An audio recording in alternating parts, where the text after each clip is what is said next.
Hi, today we are going to learn about a small part of verb. Okay, വെർബിൽ വളരെ ചെറിയൊരു പാർട്ടാണ് നമ്മൾ ഇന്ന് ഡിസ്കസ് ചെയ്യാൻ പോകുന്നത്. ഓക്കെ, ഇത് എന്താണെന്ന് വെച്ചാൽ regular verbs and irregular verbs. വെർബിനെ കുറിച്ച് നിങ്ങൾ ഓൾറെഡി നന്നായിട്ട് പഠിച്ചു കഴിഞ്ഞു. എന്തായിരുന്നു പഠിച്ചിരുന്നത്? V1, V2, V3 അല്ലെ? ടെൻസ് പാർട്ടിൽ നമ്മൾ എന്ത് പഠിച്ചു? പാസ്റ്റും പ്രസന്റും ഫ്യൂച്ചറും ഒക്കെ യൂസ് ചെയ്യാൻ വേണ്ടിയിട്ട് നമ്മൾ വെർബിന്റെ ഏത് ഫോം പഠിച്ചു? V1, V2, V3 പഠിച്ചു അല്ലെ? സെയിം അത് തന്നെയാണ്. ഇത് നിങ്ങൾക്ക് പഠിക്കാൻ വേണ്ടിയിട്ടല്ല, ജസ്റ്റ് ഒന്ന് അറിഞ്ഞിരിക്കാൻ വേണ്ടിയിട്ടാണ്. ഓക്കെ, നമ്മൾ V1, V2, V3 എന്ന് പറയുന്നവയ്ക്ക് മറ്റൊരു പേരും കൂടെ ഉണ്ടെന്നും അവർ ഇങ്ങനെയൊക്കെയാണ് നമ്മൾ ഡിവൈഡ് ചെയ്ത് വെച്ചിട്ടുള്ളത് എന്നും കൂടെ ഈ ഒരു പേരിലും കൂടെ അറിയപ്പെടും എന്നൊക്കെ അറിഞ്ഞിരിക്കാൻ വേണ്ടിയിട്ടാണ്. ഓക്കെ, കാരണം നിങ്ങൾ പഠിക്കേണ്ടത് എന്താണ്? V1, V2, V3 അത് ഏതെങ്കിലും ഒരു വേർഡോ അല്ലെങ്കിൽ ഏതെങ്കിലും ഒരു ആക്ഷൻ ഉണ്ടെങ്കിൽ അതിന്റെ V1, V2, V3 ആണ്. ഓക്കെ, പഠിക്കേണ്ടത് അതാണ്. പക്ഷെ ഇത് എന്തെന്ന് വെച്ചാൽ അത് എന്തിനെ ബേസ് ചെയ്തിട്ടാണ്, അത് ഡിവൈഡ് ചെയ്തിരിക്കുന്നത് എങ്ങനെയൊക്കെയാണ് എന്നൊക്കെയുള്ള ചെറിയൊരു അറിവിലോട്ട് മാത്രമാണ്. ഓക്കെ, ഒരു തിയറി പോലെയാണ്. ഓക്കെ, ജസ്റ്റ് അറിഞ്ഞിരിക്കാൻ വേണ്ടി മാത്രമാണ് ഇത് പഠിക്കുന്നത്. ഓക്കെ, നോക്കാം. Regular verb and irregular verb. Okay, regular വെർബ്സും ഇറഗുലർ വെർബ്സും എന്താണെന്ന് നോക്കാം. ഓക്കെ, ഫസ്റ്റ് ഓഫ് ഓൾ നമ്മൾ ഒരു കാര്യം നമുക്ക് ഓൾറെഡി അറിയാവുന്നത് എന്താണ്? വെർബിനെ നമ്മൾ എങ്ങനെയാണ് ഡിവൈഡ് ചെയ്തിട്ടുണ്ടായിരുന്നത്? നമ്മൾ വെർബിനെ ചേഞ്ച് ആസ് പെർ ടെൻസിനെ ബേസ് ചെയ്തിട്ടായിരുന്നു നമ്മൾ എന്ത് ചെയ്തിട്ടുണ്ടായിരുന്നത്? വെർബിനെ ഡിവൈഡ് ചെയ്ത്. ഈ ടെൻസിനെ ബേസ് ചെയ്തെന്ന് പറയുമ്പോൾ എന്താണ്? പാസ്റ്റ്, പ്രസന്റ്, ഫ്യൂച്ചർ അല്ലെ? കഴിഞ്ഞു പോയ കാലത്തിന് വേണ്ടിയിട്ട് നമ്മൾ ഒരു വെർബ് യൂസ് ചെയ്തു അല്ലെ? സ്വാഭാവികമാണ്. പോയി അല്ലെങ്കിൽ പോയി കഴിഞ്ഞു അല്ലെ? പോയിരുന്നു, ഇതൊക്കെ പറയാൻ ഈ ഒരു കാലത്തിനെ ബേസ് ചെയ്തിട്ടാണ് നമ്മൾ എന്ത് ചെയ്തിരുന്നത്? വെർബിനെ എന്ത് ചെയ്തത്? ആ വെർബിനെ നമ്മൾ ഡിവൈഡ് ചെയ്തത്. അത് എന്നിട്ട് എങ്ങനെയാണ് നമ്മൾ ചെയ്തത്? ബേസ് ഫോം അല്ലെ? ബേസ് ഫോം എന്തായിരുന്നു? ബേസ് ഫോം എന്തായിരുന്നു മക്കളെ? ഡു ഫോം, ബേസ് ഫോം അല്ലെങ്കിൽ പ്രസന്റ് ഫോം എന്നൊക്കെ പറയുന്ന ബേസ് ഫോം അല്ലെ? ദെൻ പാസ്റ്റ് ഫോം അല്ലെ? ED ഫോം, പാസ്റ്റ് ഫോം കഴിഞ്ഞു പോയ കാലത്തിന് വേണ്ടിയിട്ട് നമ്മൾ യൂസ് ചെയ്തിരുന്നത്. Then past participle form. Okay, base form, past form, past participle form. Okay, V1, V2, V3 എന്ന് പറയുന്ന 3 ഫോമാണ് ഇത്. ഇങ്ങനെയാണ് നമ്മൾ എന്ത് ചെയ്തിരുന്നത്? നമ്മുടെ അറിവിൽ നമ്മൾ എന്ത് ചെയ്തിരുന്നത്? വെർബിനെ ഡിവൈഡ് ചെയ്തിരുന്നത്. ഓക്കെ അല്ലേ? ക്ലിയർ അല്ലേ? ഓക്കെ, ദെൻ ഇനി നമുക്ക് നോക്കാം regular verbs and irregular verbs. ഇത് എന്താ എന്ന് പറയുന്നതിന് മുമ്പ് നമുക്കൊരു എക്സാമ്പിൾ നോക്കാം. ആ എക്സാമ്പിളിലൂടെ നമുക്ക് എന്ത് ചെയ്യാം? എന്താണ് ഇറഗുലർ വെർബ്സ്, എന്താണ് റെഗുലർ വെർബ്സ് നമുക്ക് തന്നെ സ്വയം എന്ത് ചെയ്യാം? എക്സാമ്പിൾ നോക്കി അതിൽ നിന്ന് നമുക്ക് ആൻസർ കണ്ടെത്താം. നോക്കാം. Arrive, arrived, arrived, arrive, arrived, arrived. Okay, then okay, നേരെ ഇങ്ങോട്ട് വരിക. ഇറഗുലർ വെർബ്സിലോട്ട് നോക്കുക. എന്താണ്? Drink, drank, drunk. എന്താണ് വ്യത്യാസം? ഇനി നോക്കി, ഇനി എന്താണ് ഇതിന്റെ വ്യത്യാസം? നിങ്ങൾ ഇതിലോട്ട് നോക്കുമ്പോൾ തന്നെ നിങ്ങൾക്ക് സ്വയം മനസ്സിലാക്കിയെടുക്കാൻ കഴിയും. ഞാൻ പറയാതെ തന്നെ നിങ്ങൾക്ക് എന്ത് മനസ്സിലാക്കാം? എന്താണ് റെഗുലർ വെർബ്സ്? ഈ ഒരു എക്സാമ്പിൾ നോക്കിയിട്ട് നിങ്ങളൊന്ന് പറഞ്ഞ് എന്താണ് റെഗുലർ വെർബ്സ്? പറഞ്ഞു മക്കളെ, എന്താണ്? ഈ ഒരു എക്സാമ്പിൾ നോക്കിയിട്ട് നിങ്ങൾ പറയും. Okay, base form arrive. Okay, then arrived, arrived അല്ലെ? എന്തോ ഒരേപോലെ ഒരു റൈം പോലെ അല്ലെ? ഒരു പാറ്റേൺ പോലെ സെയിം ആയിട്ട് എന്തോ ഒരു ഫിക്സ് ചെയ്ത് വെച്ച് എന്തോ ഒരു പാറ്റേൺ പോലെ നിങ്ങൾക്ക് തോന്നില്ലേ? എന്താണ്? ഓക്കെ, അറൈവ്ഡ്, അറൈവ്ഡ് അല്ലെ? ഒരേ ഒരു പാറ്റേൺ പിന്തുടരുന്നുണ്ട് അല്ലെ? ഒരേ പാറ്റേൺ അല്ലെങ്കിൽ ഒരേ റൈം പോലെ എന്താണ്? ഒരേ ഒരു വാക്കുകളാണ് എന്ത് ചെയ്തിട്ടുള്ളത്? ഒരു ഫിക്സ്ഡ് പാറ്റേൺ ആണ് എന്ത് ചെയ്തിട്ടുള്ളത്? ഈ റെഗുലർ വെർബ്സിനുള്ളത് അല്ലെ? ദെൻ ഇവിടെ നോക്കിയേ, ഡ്രിങ്ക് വേറെ, ഡ്രാങ്ക് വേറെ, ഡ്രങ്ക് വേറെ. ഇത് നമുക്കൊരു ഫിക്സ് പാറ്റേൺ വെച്ചിട്ട് പഠിക്കാനോ? ഓരോന്നും ഇത് V1 ഇങ്ങനെ ആയിരിക്കും സ്വാഭാവികമായിട്ടും, അതിന്റെ കൂടെ ഒരു ED ചേർത്താൽ V2 ആവും. അങ്ങനെ എന്തില്ല? ഇതിനില്ല, ഇല്ലല്ലോ. ഇതിനൊരു ഫിക്സ് പാറ്റേൺ കാണുന്നില്ല. എന്താണ്? 3ഉം എന്താണ്? 3ഉം എന്താണ്? എൻറ്റയർലി ഡിഫറെന്റ് ആണ്. ഓക്കെ, ബേസും പാസ്റ്റും പാസ്റ്റ് പാർട്ടിസിപ്പിൾ എന്താണ്? എൻറ്റയർലി ഡിഫറെന്റ് ആണ്. 3 കേസും എന്താണ്? ഡിഫറെന്റ് ആണ് അല്ലെ? അപ്പൊ എന്ത് ചെയ്തു? നമ്മൾ ഈ എക്സാമ്പിളിൽ നിന്ന് തന്നെ നമ്മൾ എന്ത് തിരിച്ചറിഞ്ഞു മക്കളെ? റെഗുലർ വെർബ്സ് എന്താണെന്നും ഇറഗുലർ വെർബ്സ് എന്താണെന്നും നമുക്ക് ഈ ഒരു എക്സാമ്പിളിലൂടെ തന്നെ നമുക്ക് മനസ്സിലാക്കാൻ സാധിക്കും അല്ലെ? എന്താണ്? ഈ ഇറഗുലർ വെർബ്സിന്റെ ഉദാഹരണം കണ്ടല്ലോ, ഇറഗുലർ വെർബ്സിന്റെ ഉദാഹരണം കണ്ടു. ഇനി നമുക്ക് എന്ത് ചെയ്യാം? നമ്മൾ മനസ്സിലാക്കിയ കാര്യം ഒന്നും കൂടെ ഒന്ന് നോക്കാം അല്ലെ? റെഗുലർ വെർബ്സ് എന്താണ്? റെഗുലർ വെർബ്സ് ഒരു ഫിക്സ് പാറ്റേൺ ഉണ്ടായിരുന്നു ഇല്ലേ? നിങ്ങൾ കണ്ടില്ലേ? അറൈവ് കഴിഞ്ഞിട്ട് അറൈവ്ഡ്, അറൈവ്ഡ് എന്താണ്? ഒരു ഫിക്സ് പാറ്റേൺ പിന്തുടർന്നു പോരുന്നുണ്ട് അല്ലെ? ദെൻ ഇനി അത് എങ്ങനെയാണ് ആ പാറ്റേൺ ഉണ്ടാക്കിയിട്ടുള്ളത്? വെർബ്സ് ബേസ് ഫോം, വെർബിന്റെ ബേസ് ഫോം ആയിരുന്നു ആദ്യം ഉണ്ടായിരുന്നത്. അതിന്റെ കൂടെ എന്തൊക്കെയാണ് ചേർത്തത്? ഡി ചേർത്തും അല്ലെങ്കിൽ ED ചേർക്കും അല്ലെങ്കിൽ IED ചേർക്കും. എന്താണ് മക്കളെ? ഡി ചേർക്കും, ED ചേർക്കും, IED ചേർക്കും. ഓക്കെ, ക്ലിയർ അല്ലേ? അപ്പോ റെഗുലർ വെർബ്സ് എങ്ങനെയാണ് ഉണ്ടാക്കുന്നത്? റെഗുലർ വെർബ്സിൽ ഒരു ഫിക്സ് പാറ്റേൺ ഉണ്ടാവും. ആ ഫിക്സ് പാറ്റേൺ എന്തെന്ന് വെച്ചാൽ ബേസ് ഫോമിന്റെ കൂടെ DO, EDO, IEDO ചേർക്കുന്നതോടുകൂടി എന്താവും മക്കളെ? പാസ്റ്റും പാസ്റ്റ് പാർട്ടിസിപ്പിളും സെറ്റ് ആവും. ഓക്കെ, സോ അങ്ങനെയുള്ള വെർബ്സിനാണ് നമ്മൾ എന്ത് പറയുന്നത്? റെഗുലർ വെർബ്സ് എന്ന് പറയുന്നത്. ഇതാ ഞാൻ പറഞ്ഞത്. ഇത് നിങ്ങൾ ഇത് ഇങ്ങനെയാണെന്ന് അറിയാതെ തന്നെ നിങ്ങൾ എന്ത് ചെയ്തിട്ടുണ്ടായിരുന്നു? V1 V2 പഠിച്ചപ്പോ ഇങ്ങനെ ഒരുപാട് ഉദാഹരണങ്ങൾ പഠിച്ചു പോയില്ലേ? പക്ഷെ അതിന് ഇങ്ങനെ ഒരു പേരുണ്ടായിരുന്നു എന്ന് നിങ്ങൾക്ക് അറിയില്ലായിരുന്നു. അതാ ഞാൻ പറഞ്ഞത്, നിങ്ങൾ പഠിച്ചത് മാത്രമാണ് വേണ്ടത്. ഇതിങ്ങനെ ഒരു പേരുണ്ടായിരുന്നു എന്നും കൂടെ നിങ്ങൾക്ക് എന്ത് ചെയ്യാം? ജസ്റ്റ് അറിഞ്ഞിരിക്കാം. ഓക്കെ, ദെൻ ഇറഗുലർ വെർബ്സ് എന്തായിരുന്നു മക്കളെ? നോ ഫിക്സ് പാറ്റേൺ അല്ലെ? നമുക്ക് ഫിക്സ് പാറ്റേൺ ഉണ്ടായിരുന്നു? ഇല്ല. മൂന്നും എന്താണ്? എൻറ്റയർലി ഡിഫറെന്റ് ആണ് അല്ലെ? പാസ്റ്റും ബേസ് ഫോമും പാസ്റ്റും പാർട്ടിസിപ്പിൾ എന്തായിരുന്നു മക്കളെ? ഡിഫറെന്റ് ആയിരുന്നു. V1 V2 V3 തമ്മിൽ ഒരു ബന്ധവുമില്ല. Okay, then cannot be formed by adding fixed pattern. എന്ത് ചെയ്യാൻ കഴിയില്ല? ഒരു ഫിക്സ് പാറ്റേൺ ആഡ് ചെയ്തുകൊണ്ട് എന്ത് ചെയ്യാൻ കഴിയില്ല? V1 V2 V3 ഫോം ചെയ്യാൻ കഴിയില്ല. ഓക്കെ, ക്ലിയർ അല്ലേ മക്കളെ? എന്താണ്? റെഗുലർ വെർബ്സിൽ ഒരു ഫിക്സ് പാറ്റേൺ ഉണ്ടാവും. ഒരു ഫിക്സ് പാറ്റേൺ DED IED എന്ന് പറയുന്ന ഫിക്സ് പാറ്റേൺ വെച്ചിട്ട് അതെങ്ങനെ ചെയ്യും? പാസ്റ്റും പാർട്ടിസിപ്പിളും ഫോം ചെയ്യും. ഇറഗുലർ വെർബ്സ് എന്തായിരിക്കും? ഒരിക്കലും അതിനൊരു ഫിക്സ് പാറ്റേൺ ഉണ്ടാവില്ല. ക്ലിയർ അല്ലേ? വളരെ സിമ്പിൾ ആണ്. ഓക്കെ, നമുക്ക് എക്സാമ്പിൾ നോക്കാം. റെഗുലർ വെർബ്സിന് എക്സാമ്പിൾ നോക്കാം. ഓക്കെ, ഫിക്സ് പാറ്റേൺ ഉണ്ട് എന്ന് പറഞ്ഞ നമ്മുടെ റെഗുലർ വെർബ്സിന് എക്സാമ്പിൾ നോക്കാം. ഈസി അല്ലേ? ഇതെല്ലാം നിങ്ങൾക്ക് അറിയാവുന്നതാണ്. ഒരൊറ്റ ഓട്ടമേ അതിന്റെ ഉള്ളിലൂടെ ആവശ്യമുള്ളൂ. എന്താണ്? Jump, jumped, jumped. Then called, looked, played, walked, liked, agreed, cried. Okay, ഇവിടെ നിങ്ങൾക്ക് എന്ത് വേണം? ജമ്പ്. ഇവിടേക്ക് എന്താ ചേർത്തിട്ടുള്ളത്? ED ചേർത്തിട്ടുണ്ട് അല്ലെ? കോളഡ്, ജംപ്ഡ്. സെയിം ഫിക്സ് പാറ്റേൺ തന്നെ പിന്തുടർന്നിട്ട് V3 ഉണ്ടാക്കിയിട്ടുണ്ട് അല്ലെ? V3യും V1 എന്താണ്? സെയിം ആണ്. ഓക്കെ, നമ്മൾ എന്തൊക്കെ ചേർക്കുമെന്നായിരുന്നു, എന്തൊക്കെ ആഡ് ചെയ്യുന്നായിരുന്നു പറഞ്ഞിരുന്നത്? D ആഡ് ചെയ്യുമെന്ന് പറഞ്ഞു, അതുപോലെ ED ആഡ് ചെയ്യുമെന്ന് പറഞ്ഞു, അതുപോലെ IED ആഡ് ചെയ്യുമെന്ന് പറഞ്ഞു. നോക്കാം, ഇവിടേക്ക് എന്താ ആഡ് ചെയ്തിട്ടുള്ളത്? ഇത്രയും പാർട്ടിൽ എന്തായിരുന്നു ആഡ് ചെയ്ത്? ഇത്രയും പാർട്ടിൽ നമുക്ക് എന്ത് കാണാം മക്കളെ? ഒന്ന് പറഞ്ഞേ. ഇവിടെ ഇത്രയും പാർട്ടിൽ നിങ്ങൾക്ക് എന്ത് കാണാം? ED ആഡ് ചേർത്തിട്ടുണ്ടാവും അല്ലെ? ഇത്രയും പാർട്ടിൽ എന്തുണ്ട്? ED ആഡ് ചെയ്തിട്ടുണ്ട്. ദെൻ ഇവിടെ നോക്കിയേ, ലൈക്ക്. ഇവിടെ ഓൾറെഡി ഉണ്ട് ഇവിടെ. അപ്പൊ എന്ത് മാത്രമാണ് ഇവിടെ ആഡ് ചെയ്ത് കൊടുത്തത്? ഇവിടെ എന്ത് മാത്രമാണ് മക്കളെ ആഡ് ചെയ്ത് കൊടുത്തിട്ടുള്ളത്? D മാത്രമാണ് ആഡ് ചെയ്ത് കൊടുത്തിട്ടുള്ളത്. നോക്കിയേ, ഇവിടെയും ഇവിടെയും എന്ത് മാത്രമാണ് ആഡ് ചെയ്തിട്ടുള്ളത് മക്കളെ? ഓക്കെ, ഇവിടെ എന്താണ് ആഡ് ചെയ്തിട്ടുള്ളത്? വെറും D മാത്രം. ഓക്കെ, എന്താണ്? D മാത്രമാണ് ആഡ് ചെയ്തിട്ടുള്ളത്. ഇനി നോക്കാം, അവിടെ cried. ഇവിടെ നിങ്ങൾക്ക് എന്ത് കാണുന്നുണ്ട്? IED ആഡ് ചെയ്തിട്ടുണ്ട് അല്ലെ? ഇതിങ്ങനെ എപ്പോഴൊക്കെ ആഡ് ചെയ്യുന്ന ഈ വയ്യുടെ കേസ് വരുമ്പോഴാണ്. ഫ്ലൈ എന്നൊക്കെ പറയുന്ന ഈ വയ്യുടെ കേസ് വരുമ്പോഴാണ് എന്ത് വരുന്നത്? IED ആഡ് ചെയ്യുന്നത് അല്ലെ? നമ്മൾ സിംഗുലർ പ്ലൂറൽ ആക്കുന്ന ടൈമിലൊക്കെ പറഞ്ഞിട്ടുണ്ടായിരുന്നു വയ്യുടെ കേസിൽ. അതുപോലെ തന്നെയാണ് ഇവിടെയും ഈ വയ്യുടെ കേസിൽ വരുമ്പോഴാണ് എന്ത് ചെയ്യുന്നത്? IED ആഡ് ചെയ്തിട്ട് പാസ്റ്റും പാസ്റ്റ് പാർട്ടിസിപ്പിളും ഉണ്ടാവുന്നത്. അപ്പൊ നമുക്ക് എന്ത് ചെയ്താൽ മതി? ഒന്ന് മാത്രമാണ്. എന്ത് ഓൾറെഡി നിങ്ങൾ പഠിച്ചിട്ടുള്ളതാണ് V1 V2 V3. ഇത് ആഡ് ചെയ്ത് V2 V3 ഉണ്ടാക്കുന്നതല്ല ഇവിടെ പഠിക്കുന്നത്. എന്താണ്? ഒരു ഫിക്സ് പാറ്റേൺ പിന്തുടർന്ന് എന്തുണ്ടാക്കുന്നു? പാസ്റ്റും പാർട്ടിസിപ്പിൾ ഫോമും മേക്ക് ചെയ്യുന്നുണ്ടെങ്കിൽ അത് എന്താണ് മക്കളെ പറഞ്ഞ്? അത് റെഗുലർ വെർബ്സ് ആണ്. റെഗുലർ വെർബ്സിന് എന്തുണ്ടാവും? ഒരു ഫിക്സ് പാറ്റേൺ ഉണ്ടാവും. ബേസ് ഫോമിന്റെ കൂടെ DED IED എന്ന് ആഡ് ചെയ്ത് കൊടുത്താൽ മതി. ക്ലിയർ അല്ലേ? ഓക്കെ,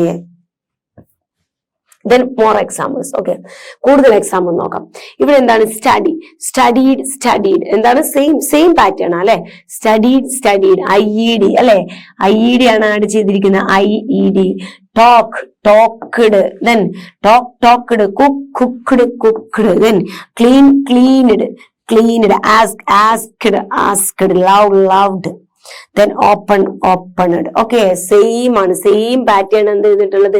പാസ്റ്റും പാർട്ടിസിപ്പിളും. ക്ലിയർ ആണെന്ന് കരുതുന്നു. റിപ്പീറ്റ് ചെയ്ത് ഇത് റിപ്പീറ്റ് ചെയ്യുന്നതോറും നിങ്ങൾക്ക് ചിലപ്പം ബോറടിക്കുന്നുണ്ടാകും. അത്രത്തോളം നിങ്ങൾക്ക് എന്ത് ചെയ്തിട്ടുണ്ട്, ഫസ്റ്റ് തന്നെ എന്ത് ചെയ്തിട്ടുണ്ട്, ഇതിന്റെ ഒരു ക്ലാരിറ്റി കിട്ടിയിട്ടുണ്ട് അല്ലെ മക്കളെ. സോ എന്താണ്, ഒരേ പാറ്റേൺ പിന്തുടർന്ന് ഫിക്സ് പാറ്റേൺ പിന്തുടർന്ന് DED IED ചേർക്കുന്നതാണ് എന്ത് മക്കളെ, റെഗുലർ വെർബ്സ്. ഓക്കെ നോക്കാം. Then irregular verbs. ഓക്കെ, ഇവിടെയുള്ള ചെറിയൊരു മാറ്റം. ഇറഗുലർ വെർബ്സ് നമ്മൾ എന്ത് ചെയ്യാം, നമുക്ക് നമ്മുടെ ഒരു സുഖത്തിന് വേണ്ടിയിട്ട് നമ്മളെന്താ 3 എൻറ്റയർലി ഡിഫറെന്റ് ആവുമെന്ന് നമ്മൾ പറഞ്ഞു. എങ്കിലും നമ്മുടെ ഒരു ഈസിക്ക് വേണ്ടിയിട്ട് നമ്മൾ ഇറഗുലർ വെർബ്സിന് എന്ത് ചെയ്യാണ്, 4 ആയിട്ട് ഡിവൈഡ് ചെയ്യാണ്. എന്താണ് 4 ആയിട്ട് ഡിവൈഡ് ചെയ്യാം. നോക്കാം. ഫസ്റ്റ് വൺ എന്താണ്, same past and past participle. പാസ്റ്റും പാസ്റ്റ് പാർട്ടിസിപ്പിൾ എന്തായിരിക്കും, സെയിം ആയിരിക്കും. പക്ഷെ ബേസ് എന്താണ് മക്കളെ, എൻറ്റയർലി ഡിഫറെന്റ് ആയിരിക്കും. പക്ഷെ എന്താണെന്ന് അറിയോ, അപ്പോ നിങ്ങൾ ആലോചിക്കും, അപ്പൊ മറ്റേതും എന്താ അതുപോലെയല്ലേ, അപ്പൊ അതൊരു സെയിം പാറ്റേൺ പിന്തുടരുന്നത്, അത് ഫിക്സഡ് പാറ്റേൺ. ഇത് ഫിക്സഡ് പാറ്റേൺ പിന്തുടർന്നിട്ടൊന്നുമല്ല, അല്ലാതെ തന്നെ എങ്ങനെയാണ്, സെയിം പാസ്റ്റും പാസ്റ്റ് പാർട്ടിസിപ്പിൾ ആയിരിക്കും. നമുക്ക് എക്സാമ്പിൾ നോക്കുമ്പോൾ മനസ്സിലാവും. Then another one, all 3 forms are different. 3 എന്തായിരിക്കും, ഡിഫറെന്റ് ആയിരിക്കും. V1 V2 V3 തമ്മിൽ ഒരു ബന്ധവും ഉണ്ടാവില്ല. Then all 3 forms are same. അതുമുണ്ട് മക്കളെ, 3 ഫോം എന്തായിരിക്കും, ഒരേപോലെ വരുന്ന വെർബ് ഉണ്ടായിരിക്കും, ഇറഗുലർ. ഓക്കെ, ദെൻ ഇവിടെ same base and same past participle. Okay, past participle ബേസും സെയിം ആണ്. ഇവിടെ എന്തായിരുന്നു, പാസ്റ്റും പാസ്റ്റ് പാർട്ടിസിപ്പിൾ ആണെങ്കിൽ ഇവിടെ ബേസും പാസ്റ്റ് പാർട്ടിസിപ്പിൾ ആണ്. ഇവിടെ 3 സെയിം ആണ്, ഇവിടെ 3 എന്താണ്, എൻറ്റയർലി ഡിഫറെന്റ് ആണ്. ഓക്കെ നോക്കാം. ക്ലിയർ ആയെന്ന് തോന്നുന്നു. 3 രീതിയിലാണ് നമ്മൾ എന്ത് ചെയ്തിട്ടുള്ളത്, ഇറഗുലർ വെർബ്സിനെ ഡിവൈഡ് ചെയ്തിട്ടുള്ളത്. നമുക്ക് ഉദാഹരണത്തിലോട്ട് കിടക്കുമ്പോൾ കംപ്ലീറ്റ് ക്ലാരിറ്റി കിട്ടും. Then first one, all 3 verb forms are same. എന്താണ്, all 3 verb forms are same ആണ് അല്ലെ, സുഖാണ് അല്ലെ മക്കളെ. ഇങ്ങനെ വന്നു കഴിഞ്ഞാൽ നമുക്ക് എന്താണ്, സുഖല്ലേ, എഴുതാൻ സുഖാണ് അല്ലെ. ബേസും പാസ്റ്റും പാർട്ടിസിപ്പിൾ ഒക്കെ നോക്കിയേ, പൂട്ട് കാട്ട് കാട്ട് അല്ലെ, ഹേർട്ട് ഇനിയുണ്ട് മക്കളെ അല്ലെ, കോസ്റ്റ് ഒക്കെ വരും അല്ലെ. കോസ്റ്റ് എന്നൊക്കെ പറയുമ്പോൾ ഇവിടെ എന്ത് വരും, കോസ്റ്റ് സെയിം ആയിരിക്കും. ഇവിടെ എന്ത് തന്നെയായിരിക്കും, കോസ്റ്റ് അല്ലെ. അതുപോലെ എന്താണ്, പെറ്റ് സെറ്റ് എന്നൊക്കെ പറയാറില്ലേ നമ്മള്, ബെറ്റ് അല്ലെ, സെറ്റ് സെയിം ആയിരിക്കും. ബാറ്റ് സെയിം ആയിരിക്കും അല്ലെ. അങ്ങനെ ഒരുപാടുണ്ട് കേട്ടോ. ഷാർട്ട് അങ്ങനെ ഒരുപാട് വേർഡുകളുണ്ട്. എന്ത് ചെയ്യാം, നിങ്ങൾ എന്ത് ചെയ്യാം, സെറ്റ് ബെറ്റ് അതുപോലെ ബിറ്റ് എന്നൊക്കെ സെയിം ആണ്. ഓക്കെ, ഇങ്ങനെ ഒത്തിരി ഉദാഹരണങ്ങളുണ്ട്. നിങ്ങൾ നമ്മുടെ V1 V2 V3 ചാർട്ട് ഉണ്ടല്ലോ, നമ്മുടെ സ്റ്റഡി നോട്ട്സിൽ ആഡ് ചെയ്തിട്ടുള്ള, അതിൽ പോയിട്ട് നിങ്ങൾ എന്ത് ചെയ്യുക, ഇത് പഠിച്ച സ്ഥിതിക്ക് നിങ്ങൾ പോയിട്ട് സെയിം പോലെയുള്ള ഇറഗുലർ വെർബ്സ് ഒക്കെ നോക്കിയിട്ട് എന്ത് ചെയ്യുക, ഇതിലോട്ട് ആഡ് ചെയ്ത് കൊടുക്കുക. ഓക്കെ, അപ്പൊ നിങ്ങൾ സ്വന്തമായിട്ട് അതിൽ നിന്ന് കണ്ടുപിടിച്ച് ആഡ് ചെയ്യുമ്പോൾ എന്തായി, അതോടുകൂടി നിങ്ങൾക്ക് എന്തായിരിക്കും, അത് ക്ലിയർ ആവും. അതിന്റെ V1 V2 എന്തായിരിക്കും. ഞാനിവിടെ ഒരു ഉദാഹരണം എഴുതാതെ നിങ്ങൾ അങ്ങനെ കോപ്പി ചെയ്യുന്നതായിട്ട് ഈസി ആയിട്ട് പഠിക്കാൻ കഴിയും. നിങ്ങൾ ആ ചാർട്ടിൽ പോയിട്ട് V1 V2 V3 ബേസും ഒക്കെ സെയിം ആയിട്ടുള്ളത് കണ്ടുപിടിച്ച് എഴുതുമ്പോ. ഓക്കെ, നോക്കാം. Next one, same past participle. എന്താണ്, പാസ്റ്റും പാസ്റ്റ് പാർട്ടിസിപ്പിൾ എന്തായിരിക്കും, സെയിം ആയിരിക്കും. ഇത് രണ്ടും എന്തായിരിക്കും, സെയിം ആയിരിക്കും. നോക്കാം. Buy bought feel felt win won അല്ലെ. എന്താണ്, പാസ്റ്റും പാസ്റ്റ് പാർട്ടിസിപ്പിൾ ആണ് ഇവിടെ എന്ത് വന്നിരിക്കുന്നത്, സെയിം അല്ലെ. ഹോൾഡ് ഹെൽഡ് കീപ് കെപ്റ്റ് അങ്ങനെയൊക്കെ ഉണ്ട് കേട്ടോ മക്കളെ. അതൊക്കെ അനദർ എക്സാമ്പിൾ ആണ്. ഓക്കെ, കീപ് കെപ്റ്റ് എന്താണ്, kept. Okay, keep kept hold held അല്ലെ. ഹോൾഡ് എന്താണ്, ഹെൽഡ്. ഇങ്ങനെ ഒരുപാട് എക്സാമ്പിൾ ഉണ്ട് കേട്ടോ, ഒരുപാട് എക്സാമ്പിൾ ഉണ്ട്. ഓക്കെ, എന്താണ്, keep kept hold held heard here heard അങ്ങനെയൊക്കെ ഉണ്ട്. ഓക്കെ, ഇങ്ങനെ ഒത്തിരി എക്സാമ്പിൾ അതുപോലെ ഇതിനും ഉണ്ട്. എന്താണ്, ഈ പാസ്റ്റും പാർട്ടിസിപ്പിളും സെയിം ആയിട്ടുള്ള ഒരുപാട് എക്സാമ്പിൾ ഉണ്ട്. നിങ്ങൾ എന്ത് ചെയ്യാ, ഞാൻ പറഞ്ഞ പോലെ നമ്മുടെ ചാർട്ടൊക്കെ ഒന്ന് എടുത്തിട്ട് ഇതൊക്കെ ഇങ്ങനെയൊക്കെ ഉണ്ടായിരുന്നു എന്ന് നിങ്ങൾ ഇങ്ങനെ കാണാതെ പഠിച്ചു പോകുന്നതിന്റെ കൂട്ടത്തിൽ എന്ത് ചെയ്തിട്ടുണ്ടായിരുന്നു, V1 V2 V3 എന്തായാലും കാണാതെ പഠിക്കണം എന്ന് പറഞ്ഞിട്ടുണ്ടായിരുന്നു. അപ്പൊ എന്തായാലും നിങ്ങൾ എന്ത് ചെയ്യാ, ഇനി ഇതിനു വേണ്ടിയിട്ടും കൂടെ അത് എന്ത് ചെയ്യാ, ഒന്നും കൂടെ നോക്കാം. പാസ്റ്റും പാർട്ടിസിപ്പിളും ഒക്കെ സെയിം ആണെന്ന് ഇതിനു വേണ്ടിയിട്ടും കൂടെ നിങ്ങൾ പോയി നോക്കുമ്പോൾ നിങ്ങൾക്ക് എന്താവും, ഒന്നും കൂടെ എന്താവും, V1 V2 പഠിക്കലാവുകയും ചെയ്യും. അതിന്റെ കൂടെ ഇതിലോട്ടുള്ള ഒരു കളക്ഷനും കൂടെ നിങ്ങൾക്ക് എന്ത് ചെയ്യാൻ കഴിയും, എഴുതാൻ കഴിയും. Okay, the next one, base and past participle form. ബേസും പാസ്റ്റ് പാർട്ടിസിപ്പിൾ ആണ് ഇവിടെ സെയിം. ഏതൊക്കെയാണ്? ബേസും പാസ്റ്റ് പാർട്ടിസിപ്പിൾ. അങ്ങനെ ഒരുപാടൊന്നും ഉണ്ടാവാറില്ല കേട്ടോ, ഇതൊക്കെ വളരെ കുറച്ചേ ഉണ്ടാവാറുള്ളൂ. നോക്കാം. Come came come, become became become, run ran run. Okay, ഇത് വളരെ റെയർ കേസാണ്, ഒരുപാടൊന്നും ഉണ്ടാവാറില്ല. എന്നിരുന്നാൽ പോലും ഇത് നിങ്ങൾ ഈ പറഞ്ഞ പോലെ എന്ത് ചെയ്യാം, നിങ്ങളുടെ V1 V2 V3 ചാർട്ടിൽ പോയിട്ട് നന്നായിട്ടൊന്ന് തെരഞ്ഞു നോക്കുക, എന്താണ് ബേസും പാസ്റ്റ് പാർട്ടിസിപ്പിൾ സെയിം ആയിട്ട് വരുന്നുണ്ടോ. അങ്ങനെ ആകുമ്പോൾ നിങ്ങൾക്ക് എന്ത് ചെയ്യാം, ഈ പറഞ്ഞ പോലെ ഒന്നും കൂടെയൊക്കെ സ്വയം പഠിക്കുമ്പോൾ കിട്ടുന്ന ഒരു അവയർനെസ് എന്താണ്, വളരെ വലുതാണ്. ഓക്കെ, നോക്കാം. Come came come, become became become, run run run. Okay, മനസ്സിലായില്ലേ മക്കളെ? ബേസും പാസ്റ്റ് പാർട്ടിസിപ്പിൾ ആണ് എന്ത് ഇവിടെ സെയിം വന്നിട്ടുള്ളത്. Okay, then next one entirely different ആണ് അല്ലെ. ബ്രേക്ക് ബ്രോക്ക് ബ്രോക്കൺ അല്ലെ. ഓൾ 3 ഫോംസ് ആർ ഡിഫറെന്റ് എന്നാണ് പറയുന്നത്. എന്താണ്? മൂന്നും എന്താണ് മക്കളെ? ഡിഫറെന്റ് ആണ്. നോക്കാം. Break broke broken, go went gone അല്ലെ. സ്വിം സ്വാൻ സൺ അല്ലെ. അതുപോലെ സിങ് സാങ് സങ് ഇങ്ങനെയല്ലേ അത് വരാറുണ്ട്. അതുപോലെ എന്താ? റൈറ്റ് റോട്ട് റിട്ടൺ ഇല്ലേ. റൈറ്റ് റോട്ട് റിട്ടൺ നിങ്ങൾ കണ്ടിട്ടില്ല? അത് മൂന്നും എന്താണ്? ഡിഫറെന്റ് അല്ലേ. റൈറ്റ് ഇത് നമ്മൾ ഒരുപാട് പഠിച്ചതാണ് അല്ലെ, പാസ്റ്റിലും പ്രസന്റിലൊക്കെ വേണ്ടിയിട്ട്. Right rote return.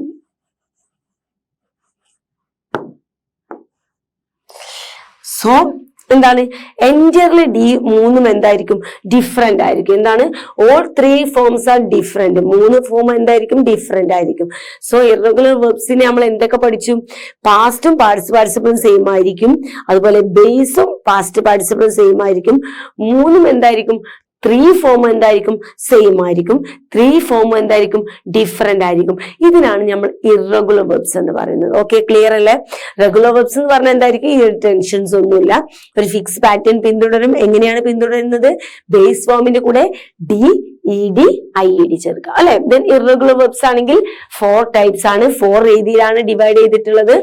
അത് നമ്മൾ ക്ലിയർ ആയിട്ട് പഠിച്ചു കഴിഞ്ഞു. സോ വളരെ സിമ്പിൾ ആയിട്ടുള്ള ഒരു പാർട്ടായിരുന്നു അല്ലെ. ഓക്കെ, ദെൻ നെക്സ്റ്റ് നമുക്ക് നോക്കാം. ഇങ്ങനെ ഒരു പേര് നിങ്ങൾ കേട്ടിട്ടുണ്ടോ? ഓരോ വെർബ് പഠിപ്പിക്കുമ്പോൾ നിങ്ങൾ വിചാരിക്കും, വീണ്ടും വീണ്ടും പരിചയമില്ലാത്ത കുറെ വെർബ് വരുന്നു. പക്ഷെ അത് എടുത്തു കഴിയുമ്പോൾ നിങ്ങൾക്ക് അറിയാവുന്ന കാര്യങ്ങളായിരിക്കും അതിൻ്റെ ഉള്ളിൽ ഉണ്ടാവുക അല്ലെ. ഇത്രയും കാലം നമ്മൾ പഠിപ്പിച്ച എല്ലാ വെർബിനും വളരെ ഡിഫറെന്റ് ആയിട്ടുള്ള പേരുകളൊക്കെ ആയിരുന്നു ഉണ്ടായിരുന്നത്. പക്ഷെ എന്തായിരുന്നു അതിനുള്ളിൽ ഞാൻ ചേർത്തിട്ടുള്ളത്? എന്തായിരുന്നു? നിങ്ങൾക്ക് അറിയാവുന്ന വെർബുകളായിരുന്നു. അതുപോലെ തന്നെയാണ് ഇതും. Transitive verb and intransitive. പേരൊക്കെ എന്താണ്? ഗാംഭീര്യമുള്ള പേരാണ്, പക്ഷേ ഉള്ളിലുള്ളത് എന്താണ്? വളരെ സിമ്പിൾ ആയിട്ടുള്ള കാര്യമാണ്. നോക്കാം. സോ റെഗുലർ വെർബ്സിന് ശേഷം നമ്മൾ മറ്റൊരു വെർബിലോട്ട് പോവുകയാണ്. ട്രാൻസിറ്റീവ് ആൻഡ് ഇൻട്രാൻസിറ്റീവ് വെർബ് നോക്കാം. ഓക്കെ, ട്രാൻസിറ്റീവ് വെർബ് എന്താണ്? ട്രാൻസിറ്റീവ് വെർബ് ഇവിടെ ഒന്ന് നോക്കിക്കേ മക്കളെ. Must have a direct object. എന്താണ് ട്രാൻസിറ്റീവ് വെർബിന്? എന്താണ് ഒരു നിർബന്ധമായിട്ട് എന്ത് വേണം? ഒരു ഒബ്ജക്റ്റ് വേണം. എന്താണ് അങ്ങനെ പറയാൻ കാരണം? ഇതിന് നിർബന്ധമാണ്. ഈ ഒരു വെർബിന് എന്ത് വേണം? ഒബ്ജക്റ്റ് ഇല്ലാതെ ഈ വെർബിന് നിൽക്കാൻ കഴിയില്ല. കാരണം ഒരു ഉദാഹരണം പറയാം. ഞാൻ കണ്ടു അല്ലെ. ഞാൻ കണ്ടു, ഞാൻ എന്ന് പറയുന്ന സബ്ജക്റ്റ്, കണ്ടു എന്ന് പറയുന്ന വെർബ് ഞാൻ കണ്ടു. അവിടെ നിങ്ങൾക്ക് ആ സെന്റൻസ് കംപ്ലീറ്റ് ആയോ? ഒന്ന് പറഞ്ഞ്. ആ സെന്റൻസ് നിങ്ങൾക്ക് പൂർണ്ണമായോ? ഇല്ല. ഞാൻ കണ്ടു എന്ന് പറയുമ്പോൾ നിങ്ങൾക്ക് ഡൗട്ടാണ്. ഞാൻ എന്ത് കണ്ടു? ഏതിനെ കണ്ടു? ആരെ കണ്ടു? അല്ലെ, കംപ്ലീറ്റ് ആയില്ല. ഒരിക്കലും ആ സെന്റൻസ് മീനിങ് എന്ത് ചെയ്തില്ല? അത് കംപ്ലീറ്റ് ആയില്ല അല്ലെ. ഞാൻ കണ്ടു എന്ന് പറഞ്ഞ എന്താണ് മക്കളെ? ഞാൻ ആരെ കണ്ടു, എന്ത് കണ്ടു, എപ്പോ കണ്ടു?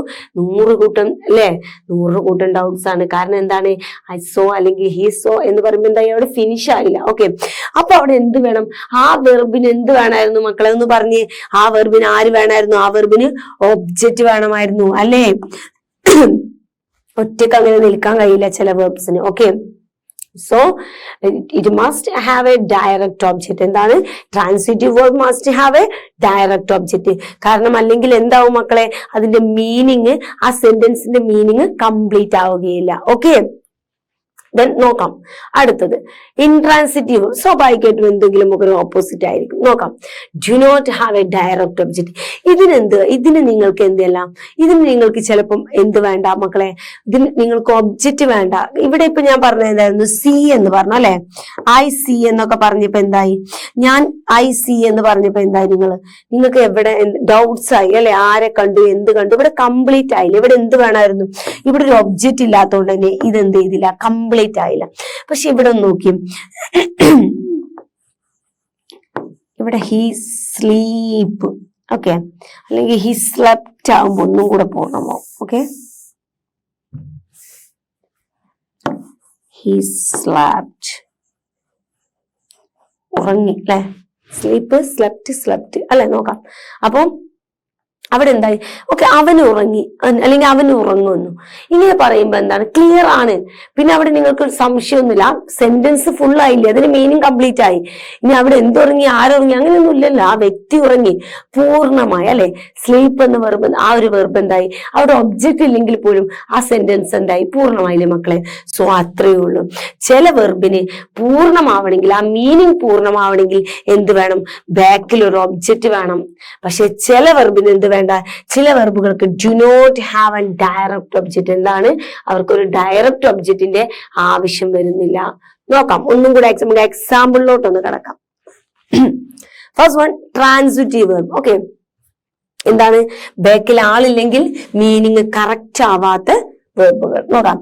I kicked a ball. എന്താണ്, ഐ കിക്ക്ഡ് എ ബോൾ. എന്താണ് ഇവിടെ ചെയ്തിരിക്കണേ, ഐ കിക്ക്ഡ് ആണ്. ഓക്കെ, ഐ കിക്ക്ഡ്, ഞാൻ കിക്ക് ചെയ്തു. എന്താണ്, അപ്പൊ നിങ്ങൾ ചോദിക്കും, ഇവിടെ ബോൾ ഇല്ലെങ്കിൽ നിങ്ങൾ ഒന്ന് നോക്കിയേ, ഇവിടെ ബോൾ ഇല്ലെങ്കിൽ അവസ്ഥ എന്താ, ഐ കിക്ക്ഡ്, ഞാൻ കിക്ക് ചെയ്തു. അപ്പൊ നിങ്ങൾക്ക് ചോദ്യം ഉണ്ട് അല്ലെ, ഫിനിഷ് ആയില്ല, എന്ത് കിക്ക് ചെയ്തു, ഏത് കിക്ക് ചെയ്തു എന്നൊരു ചോദ്യമുണ്ട്. സോ അവിടെ പൂർണ്ണമാവണമെങ്കിൽ എന്ത് വേണം മക്കളെ, ഇവിടെ ഡയറക്റ്റ് ഒബ്ജക്റ്റ് വേണം അല്ലെ, ഡയറക്റ്റ് ഒബ്ജക്റ്റ്. ഓക്കെ, ഡിഒ എന്ന് ഞാൻ എഴുതിയിരിക്കുന്നത് ഡയറക്റ്റ് ഒബ്ജക്റ്റ് എന്നുള്ളതിന്റെ ഷോർട്ട് ആണ് കേട്ടോ. ഡിഒ എന്ന് പറയുമ്പോൾ ഡയറക്റ്റ് ഒബ്ജക്റ്റ് എന്നുള്ളതിന് ഞാനൊരു ഷോർട്ട് കൊടുത്തതാണ് ഡിഒ കേട്ടോ.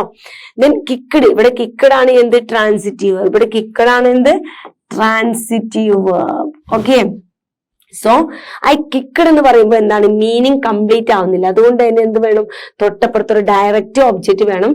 So I kicked a ball. അപ്പൊ എന്തായി, കറക്റ്റ് ആയി അല്ലെ, പൂർണ്ണമായി. Then she cross the street. She cross, അവൾ ക്രോസ് ചെയ്തു. എന്ത് ക്രോസ് ചെയ്തു, എവിടെ ക്രോസ് ചെയ്തു, എങ്ങനെ ക്രോസ് ചെയ്തു, എന്ത് വേണം, ഒബ്ജക്റ്റ് വേണം. She cross the street. ഇവിടെ എന്താണ്, സ്ട്രീറ്റ് എന്താണ്, ഡയറക്റ്റ് ഒബ്ജക്റ്റ് ആണ്. ക്രോസ് എന്താണ്, ട്രാൻസിറ്റീവ് വെർബ് ആണ്. Okay, then she cut the cake. അവൾ കട്ട് ചെയ്തു. എന്ത് കട്ട് ചെയ്തു, ഏത് കട്ട് ചെയ്തു, അവളുടെ ഹെയർ ആണോ, മുടിയാണോ, ഭക്ഷണമാണോ, പച്ചക്കറിയാണോ, വെജിറ്റബിൾസ് ആണോ, ഫ്രൂട്ട്സ് ആണോ, ഈ ഡൗട്ട് അല്ലെ. കാരണം എന്താണ്, മീനിങ് കംപ്ലീറ്റ് ആവില്ല ഷീ കട്ട് എന്ന് പറഞ്ഞ. അപ്പൊ എന്ത് കൊടുക്കണം, ഷീ കട്ട് ദ കേക്ക്, ഒരു ഒബ്ജക്റ്റ് കൊടുക്കണം. ഇവിടെ കട്ട് എന്ന് പറയുന്ന ട്രാൻസിറ്റീവ് വെർബിന് ദ കേക്ക് എന്ന് പറയുന്ന ഒബ്ജക്റ്റ് കൊടുത്തപ്പോഴാണ് സെന്റൻസ് എന്തായത്, മീനിങ് ഫുൾ ആയത്. Okay, then they climbed the mountain. എന്താണ്, ദേ ക്ലൈംബ്ഡ് ദ മൗണ്ടൻ. ക്ലൈംബ്ഡ് എന്ന് പറയുന്ന ട്രാൻസിറ്റീവ് ഒബ്ജക്റ്റിന് ദ മൗണ്ടൻ എന്ന് പറയുന്ന ഡയറക്റ്റ്, ക്ലൈംബ്ഡ് എന്ന് പറയുന്ന ട്രാൻസിറ്റീവ് വെർബിന് ദ മൗണ്ടൻ എന്ന് പറയുന്ന ഡയറക്റ്റ് ഒബ്ജക്റ്റ് കൊടുത്തപ്പോഴാണ് അവിടെ എന്തായത്, സെന്റൻസ് മീനിങ് ഫുൾ ആയത്. Okay, then John place video game. John എന്ത് ചെയ്യാണ്, കളിക്കുകയാണ്. എന്ത് കളിക്കുകയാണ് മക്കളെ, വീഡിയോ ഗെയിം കളിക്കുകയാണ്. Okay, direct object. Place, here the play എന്താണ് എന്ന് പറഞ്ഞ transitive verb. Okay, next one, India defeated. India defeat ചെയ്തു. എവിടെ ഡിഫീറ്റ് ചെയ്തു, in Australia. Okay, then he saw, അവൻ കണ്ടു. എന്ത് കണ്ടു, he saw a butterfly. അങ്ങനെ എന്ത് കണ്ടു എന്ന് പറഞ്ഞിട്ട് നമുക്ക് പൂർണ്ണമാവില്ല, നമുക്ക് അവിടെ ഡൗട്ട് ആവും അല്ലെ. അപ്പൊ നമ്മൾ എന്ത് കൊടുക്കണം, ഒരു ഡയറക്റ്റ് ഒബ്ജക്റ്റ് കൊടുക്കുമ്പോൾ, ഡയറക്റ്റ് ഒബ്ജക്റ്റ് കൊടുക്കുമ്പോൾ എന്താവും മക്കളെ, ഈ സോ എന്ന് പറയുന്ന ട്രാൻസിറ്റീവ് വെർബിന് ഒരു അർത്ഥം കിട്ടും, ആ സെന്റൻസിന് എന്താവും, ഒരു മീനിങ് വരും. Okay, then he built A kennel for her dog. അവളുടെ ഒരു ബിൽറ്റ് ചെയ്തു, അവൾ എന്ത് നിർമ്മിച്ചു, നിർമ്മിച്ചു, കെനൽ നിർമ്മിച്ചു. ആർക്ക് വേണ്ടി, ഫോർ ഹെർ ഡോഗിന് വേണ്ടിയിട്ട്. ഓക്കെ, ബിൽഡ് എന്ന് പറയുമ്പോൾ നമ്മൾ എന്തൊക്കെ ബിൽഡ് ചെയ്യും, വീട് ബിൽഡ് ചെയ്യാം, അവൾ വേറെ എന്തെങ്കിലും ഒക്കെ ബിൽഡ് ചെയ്തിട്ടുണ്ടാവും. പക്ഷെ നമുക്ക് എന്ത് വേണം, ഡയറക്റ്റ് ഒബ്ജക്റ്റ് വേണം. അപ്പോൾ എന്താവും, മീനിങ് കിട്ടും അല്ലെ. സോ കുറച്ച് ട്രാൻസിറ്റീവ് വെർബ്സ് നമ്മൾ ഇതിൽ നോക്കാം. Kicked, crossed, caught, climbed, place, defeated, saw, built. ഇതൊക്കെ എന്താണ് മക്കളെ, തൊട്ടപ്പുറത്ത് ഒരു ഡയറക്റ്റ് ഒബ്ജക്റ്റ് ഇല്ലെങ്കിൽ മീനിങ് ഫുൾ ആവാത്ത ട്രാൻസിറ്റീവ് വെർബുകളാണ്. ഓക്കെ, ദെൻ ഓക്കെ, അപ്പൊ ഇത്രയും നമ്മൾ എക്സാമ്പിൾ പഠിച്ചതിൽ നിന്ന് നമുക്ക് മനസ്സിലായിട്ടുള്ള കാര്യങ്ങളാണ് എന്ത്, the person or thing that receive the action. എന്താണ്, അതിലൊരു വ്യക്തി ഉണ്ട് അല്ലെ, അതിൽ ആ വ്യക്തി എന്ത് ചെയ്യാണ്, ഒരു ആക്ഷൻ എന്ത് ചെയ്യുന്നുണ്ട്, റിസീവ് ചെയ്യുന്നുണ്ട്. എന്താണ്, ഒരു ആക്ഷൻ എന്ത് ചെയ്യുന്നുണ്ട്, റിസീവ് ചെയ്യുന്നുണ്ട്. Okay, it have a direct object to complete its meaning. ആ ചെയ്യുന്ന പ്രവൃത്തി അല്ലെ, ആ ആക്ഷൻ എന്താണ്, ആ വ്യക്തി ഡയറക്റ്റ് ഒബ്ജക്റ്റ് കാണും. എന്തിനാണ്, കംപ്ലീറ്റ് ഇറ്റ്സ് മീനിങ് അല്ലെ, അതിലൊരു പ്രവൃത്തി ആ വ്യക്തി ചെയ്യുന്നുണ്ട്. ആ പ്രവൃത്തി എന്തിനെങ്കിലും ഒക്കെ ആയിരിക്കും ആ പ്രവൃത്തി ചെയ്യുന്നത്. സ്വാഭാവികമായിട്ടും അത് എന്തുണ്ട്, ഒരു ഡയറക്റ്റ് ഒബ്ജക്റ്റ് കൊടുക്കണം. ആ ഡയറക്റ്റ് ഒബ്ജക്റ്റ് കൊടുത്താൽ മാത്രമേ എന്ത് ചെയ്യുള്ളൂ, ആ ഒരു സെന്റൻസിന്റെ അല്ലെങ്കിൽ ആ ഒരു വേർഡിന് തന്നെ എന്ത് ചെയ്യുള്ളൂ, അതിന്റെ മീനിങ് കംപ്ലീറ്റ് ആവുകയുള്ളൂ. ഓക്കെ, ദെൻ ഇതാ ഇവിടെ 2 എക്സാമ്പിൾ കൂടെ ഇവിടെ എക്സ്ട്രാ കൊടുത്തിട്ടുണ്ട്. He wrote a letter. എന്താണ്, ഹി റോട്ട്, അവൻ എഴുതി. ഏതെഴുതി, ചിലപ്പോൾ കഥ എഴുതാം, ചിലപ്പോൾ കവിത എഴുതാം, ചിലപ്പോൾ എന്ത് വേണമെങ്കിലും അവൻ എഴുതാം. സോ എന്താണ്, റോട്ടും എന്താണ് മക്കളെ, ഒരു ട്രാൻസിറ്റീവ് വെർബാണ്. സോ അതിന് തൊട്ടപ്പുറത്ത് ഒരു ഡയറക്റ്റ് ഒബ്ജക്റ്റ് കൊടുത്തപ്പോൾ എന്തായി, അതിന്റെ മീനിങ് എന്തായി, കംപ്ലീറ്റ് ആയി. Okay, then he requested my help. എന്താണ്, ഹി റിക്വസ്റ്റഡ് മൈ ഹെൽപ്പ്. അവൻ എന്ത് ചെയ്തു, റിക്വസ്റ്റ് ചെയ്തു എന്ത്, my help. Okay, requested is also transitive verb. Okay, clear അല്ലേ? ഇനി കുറച്ച് ട്രാൻസിറ്റീവ് വെർബ്സ് ഇവിടെ നോക്കി. Write, read, buy, sell, eat, drink, love, build, give, receive, teach, bring, study, take, cook, kill, scold, make, request, order, discuss. Okay, ഒത്തിരി ഉണ്ട് അല്ലെ. ഇത് മലയാളത്തിൽ പറഞ്ഞു നോക്കുമ്പോഴാണ് നമുക്ക് കൂടുതൽ അല്ലെ. ഞാൻ എന്തിനെ കണ്ടു, ഏതിനെ കണ്ടു. അപ്പൊ എന്താണ്, നമ്മൾ മലയാളത്തിലൊക്കെ നോക്കുമ്പോൾ ശരിക്കും നമുക്ക് മനസ്സിലാവും അതിന് ബാക്കിൽ ഒരു ഒബ്ജക്റ്റ് ഇല്ലെങ്കിൽ ആ മീനിങ് കറക്റ്റ് ആയില്ല. മലയാളത്തിൽ എഴുതുമ്പോൾ ശരിക്കും ഫുൾ സ്റ്റോപ്പ് ഇടാൻ നമ്മളെ കൊണ്ട് കഴിയില്ല ആ പ്രവൃത്തി കഴിഞ്ഞാൽ. കാരണം ഫുൾ സ്റ്റോപ്പ് ഇടുന്നെങ്കിൽ എന്ത് വേണം, അതിന് ബാക്കിയും കൂടെ വേണ്ടി വരും. അത് അത്രേ ഉള്ളൂ ഇവിടെയും പറയുന്നത്. ഓക്കെ, സോ ട്രാൻസിറ്റീവ് വെർബ് എന്ന് പറഞ്ഞാൽ എന്താണ് മക്കളെ, ബാക്കിൽ ഒരു ഡയറക്റ്റ് ഒബ്ജക്റ്റ്. എന്താണ്, it must have a direct object. എന്താണ്, നിർബന്ധമാണ്. ഓക്കെ, ആ വാക്ക് അല്ലെങ്കിൽ ആ സെന്റൻസ് ആ വെർബിന് തന്നെ മീനിങ്, ആ വേർഡിലും മീനിങ് കംപ്ലീറ്റ് ആവണമെങ്കിൽ എന്ത് വേണം, ആ ട്രാൻസിറ്റീവ് വെർബിന്റെ തൊട്ട് ബാക്കിൽ എന്ത് വേണം മക്കളെ, ഒരു ഡയറക്റ്റ് ഒബ്ജക്റ്റ് വേണം. ഓക്കെ, ക്ലിയർ അല്ലേ? Then intransitive verb. എന്താണ്, ഇൻട്രാൻസിറ്റീവ് വെർബ്. ഓക്കെ, ഇത് പറഞ്ഞു do not require an object. എന്താണ്, ഇവിടെ ആൾക്ക് എന്ത് ചെയ്യാം, ഒബ്ജക്റ്റിന്റെ ഒന്നും ആവശ്യം വരുന്നില്ല അല്ലെ മക്കളെ, ഒബ്ജക്റ്റ് ഒന്നും വേണ്ട. നോക്കാം, ദ ബെൽ റാങ്. എന്താണ്, ദ ബെൽ റാങ്, ബെല്ലടിച്ചു. ക്ലിയർ അല്ലേ, ബെല്ലടിച്ചു അല്ലെ. അവിടെ എന്താ ഡൗട്ട് കിടക്കുന്നത്, ഫിനിഷ് ആണ് അല്ലെ. The birds fly. എന്താണ്, ബേർഡ് എന്ന് പറയുന്ന ബേർഡ് എന്ന് പറയുന്ന പക്ഷി. ഓക്കെ, അവിടെ നൗൺ സബ്ജക്റ്റ്. ഫ്ലൈ, പറന്നു, പക്ഷി പറന്നു. ഓക്കെ, ക്ലിയർ അല്ലേ, അവിടെ ഇനി ഡൗട്ടുകളൊന്നും വരുന്നില്ലല്ലോ അല്ലെ. ഹി ഡൈഡ്, അദ്ദേഹം മരിച്ചു. ഇനി എന്താ അവിടെ നിങ്ങൾക്ക് ചോദിക്കാനുള്ളത്, ആര് മരിച്ചു, എന്ത് മരിച്ചു, ഒന്നും ചോദിക്കാനില്ല അല്ലെ. എന്താണ് സബ്ജക്റ്റ്, അവിടെ എന്താണ്, ക്ലിയർ ആണ്. ഹി സ്ലെപ്റ്റ്, ഷീ സ്ലെപ്റ്റ്, അവൾ ഉറങ്ങി. They run, Usha sings well. He works fast അല്ലെ. എന്താണ്, ഈ ഫാസ്റ്റ് എന്നൊന്നും ഒബ്ജക്റ്റ് അല്ല കേട്ടോ. ഹി വർക്ക്സ് ഫാസ്റ്റ് എന്ന് പറഞ്ഞാൽ എന്താ, ഹി വർക്ക്സ് ഫാസ്റ്റ്. അവൻ എങ്ങനെ വർക്ക് ചെയ്തു, ഫാസ്റ്റ് ആയിട്ട് വർക്ക് ചെയ്തു. അവിടെ എന്താണ്, കംപ്ലീറ്റ് ആണ് കേട്ടോ. അവിടെ ഡയറക്റ്റ് ഒബ്ജക്റ്റ് ഒന്നും വേണ്ടി വന്നിട്ടില്ല. ഓക്കെ, തന്നെ ദ ഓഡിയൻസ് ലോഫ്ഡ്. ഓഡിയൻസ് എന്ത് ചെയ്തു, ചിരിച്ചു. ഓക്കെ, ഏതിനും ചിരിക്കാം അല്ലെ, അങ്ങനെ പ്രത്യേകിച്ച് കംപ്ലീറ്റ് ആണത്. സെന്റൻസ് എന്താണ്, കംപ്ലീറ്റ് ആണ്. ഷീ ഫെയിൽഡ്, അവൾ എന്ത് ചെയ്തു, തോറ്റു, പരാജയപ്പെട്ടു. ദ ബോയ് ക്രൈഡ്, കുട്ടി എന്ത് ചെയ്തു, കരഞ്ഞു. ഇങ്ങനെ ആ വെർബ് പറയുമ്പോ തന്നെ എന്താണ്, അവിടെ ഫിനിഷ് ആണ്. അവിടെ നമുക്കൊരു ചോദ്യം ചോദിക്കാൻ തോന്നില്ല. ഓക്കെ, മലയാളത്തിൽ നോക്കിയാൽ മതി. മലയാളത്തിൽ നിങ്ങൾ നോക്കുമ്പോ തന്നെ, നിങ്ങൾ പറഞ്ഞു നോക്കുമ്പോ തന്നെ നിങ്ങൾക്ക് മനസ്സിലാവും അത് ക്ലിയർ ആണ് അല്ലെ. ഫുൾ സ്റ്റോപ്പ് ഇട്ട് കൊടുക്കാൻ പറ്റും ആ ഒരു സെന്റൻസിന്. അങ്ങനെ നിങ്ങൾക്ക് തോന്നുന്നുണ്ടെങ്കിൽ അതൊരു സംശയം വേണ്ട, അത് എന്താണ് മക്കളെ, അത് ഇൻട്രാൻസിറ്റീവ് വെർബ് ആണ്. ഓക്കെ, ക്ലിയർ അല്ലേ? ഇനി നമുക്ക് കുറച്ച് ഇൻട്രാൻസിറ്റീവ് വെർബിന് ഉദാഹരണങ്ങൾ മിസ് ഇവിടെ കൊടുത്തിട്ടുണ്ട് ബ്രാക്കറ്റിൽ. നോക്കിയേ, sit, stand, walk, run, go, come, sleep, cry, weep, smile, jump, become, etc. ഒരുപാടുണ്ടല്ലേ വെർബുകൾ, ഒരുപാടില്ലേ, ഒരുപാട് ആക്ഷൻ വെർബുകൾ ഉണ്ട്. ഓക്കെ, അത് രണ്ടായിട്ട് നമുക്ക് എന്ത് ചെയ്യാം, എപ്പോഴും വേണമെങ്കിൽ ഒരുപാട് ആക്ഷൻ വെർബ്സ് ഉണ്ട്. എല്ലാ വെർബ്സിനെയും നമുക്ക് എന്ത് ചെയ്യാം, അവരുടെ മീനിങ് ഒന്നും ഇങ്ങനെ പറഞ്ഞു നോക്കിയിട്ട് ട്രാൻസിറ്റീവ് വെർബ്, ഇൻട്രാൻസിറ്റീവ് വെർബ് നമുക്ക് എന്ത് ചെയ്യാം, രണ്ടായിട്ട് ഡിവൈഡ് ചെയ്യാൻ കഴിയും ഇല്ലേ. ഓക്കെ, അപ്പൊ ക്ലിയർ ആണ്. എന്താണ് മക്കളെ? ട്രാൻസിറ്റീവ് വെർബിന് എന്ത് വേണം? It must have a direct object. അങ്ങനെയാണെങ്കിൽ ഇൻട്രാൻസിറ്റീവ് വെർബിന് എന്താണ്? Do not require an object. Do not require an direct object. Okay, clear അല്ലേ? ഒന്നിന് ഒബ്ജക്റ്റ് വേണം മീനിങ് ആവാൻ, ഒന്നിന് ഒബ്ജക്റ്റ് ഇല്ലെങ്കിലും എന്താണ്? സെന്റൻസ് മീനിങ് ഫുൾ ആവും. ക്ലിയർ ആണെന്ന് വിചാരിക്കുന്നു. സോ നമ്മൾ ഇന്ന് എന്തൊക്കെയാണ് മക്കളെ പഠിച്ചു കഴിഞ്ഞത്? ഒന്നും കൂടെ നമുക്കൊന്ന് കൺക്ലൂഡ് ചെയ്യല്ലേ? എന്തൊക്കെയാണ്? Regular verbs and irregular verbs പഠിപ്പിച്ചു. അതെന്തായിരുന്നു? റെഗുലർ വെർബ്സിനെയും ഇറഗുലർ വെർബ്സിനെയും നമ്മൾ ഡിവൈഡ് ചെയ്തിട്ടുണ്ടായിരുന്നു. എന്തായിരുന്നു? ഒന്ന് ഓർത്ത് നോക്കി. മിസ് ഇവിടെ ഒന്നും കാണിക്കുന്നില്ല, ഞാൻ പറയുന്ന പോലെ നിങ്ങളൊന്ന് പറഞ്ഞു നോക്കിയേ. എന്തായിരുന്നു റെഗുലർ വെർബ്സ്? ഒരു ഫിക്സ് പാറ്റേൺ പിന്തുടരുകയായിരുന്നു അല്ലെ? DED എന്ന് പറയുന്ന ഒരു ഫിക്സ് പാറ്റേൺ പിന്തുടരുകയായിരുന്നു. ഇറഗുലർ വെർബ്സോ അതിനങ്ങനെ ഒരു ഫിക്സ് പാറ്റേൺ ഇല്ലായിരുന്നു. അത് എന്നിട്ട് നമ്മൾ അതിനെ എങ്ങനെ ചെയ്തു? 4ആയിട്ട് ഡിവൈഡ് ചെയ്തിട്ടുണ്ടായിരുന്നു അല്ലെ? സെയിം ആയിട്ടുള്ളതും സെയിം അല്ലാത്തതും, രണ്ടെണ്ണം സെയിം വരുന്നതും ഒക്കെ പറഞ്ഞിട്ട് നമ്മൾ എന്ത് ചെയ്തിട്ടുണ്ടായിരുന്നു മക്കളെ? ഡിവൈഡ് ചെയ്തിട്ടുണ്ടായിരുന്നു അല്ലെ? ദെൻ നമ്മൾ എന്ത് പഠിച്ചു? ട്രാൻസിറ്റീവ് വെർബും ഇൻട്രാൻസിറ്റീവ് വെർബും പഠിച്ചു. എന്തായിരുന്നു മക്കളെ ട്രാൻസിറ്റീവ് വെർബ്? ട്രാൻസിറ്റീവ് വെർബ് എന്തായിരുന്നു മക്കളെ? It must have a direct object. ആ വെർബിന് ആ ഒരു മീനിങ്, ആ സെന്റൻസിന് മീനിങ് ക്ലിയർ ആവണമെങ്കിൽ എന്ത് വേണമായിരുന്നു മക്കളെ? ആ വെർബിന്റെ മീനിങ് ക്ലിയർ ആവണമെങ്കിൽ എന്ത് വേണമായിരുന്നു? അതിന്റെ തൊട്ട് ബേക്കിലായിട്ട് എന്ത് വേണം? ഒരു ഡയറക്റ്റ് ഒബ്ജക്റ്റ് വേണം. പക്ഷെ ഇൻട്രാൻസിറ്റീവ് വെർബിനാണെങ്കിൽ എന്താണ്? ഡയറക്റ്റ് ഒബ്ജക്റ്റ് വേണ്ട. വളരെ സിമ്പിൾ ആയിട്ടുള്ള രണ്ട് കാര്യം അല്ലെ? വളരെ സിമ്പിൾ ആയിട്ടുള്ള 2 പോയിന്റ്സ് ആണ്. ഞാൻ ഇപ്പൊ ഈ പറഞ്ഞ പോലെ തന്നെ അത് എഴുതി വെച്ച് ഓരോന്നിനും ഒരു എക്സാമ്പിൾ എഴുതി വെച്ചാൽ തന്നെ എന്താണ് മക്കളെ? ഈ ക്ലാസ് നിങ്ങൾക്ക് എന്തായിരിക്കും? ക്ലിയർ ആയിരിക്കും. Okay, so okay, bye, see you next class with another simple topic. Okay.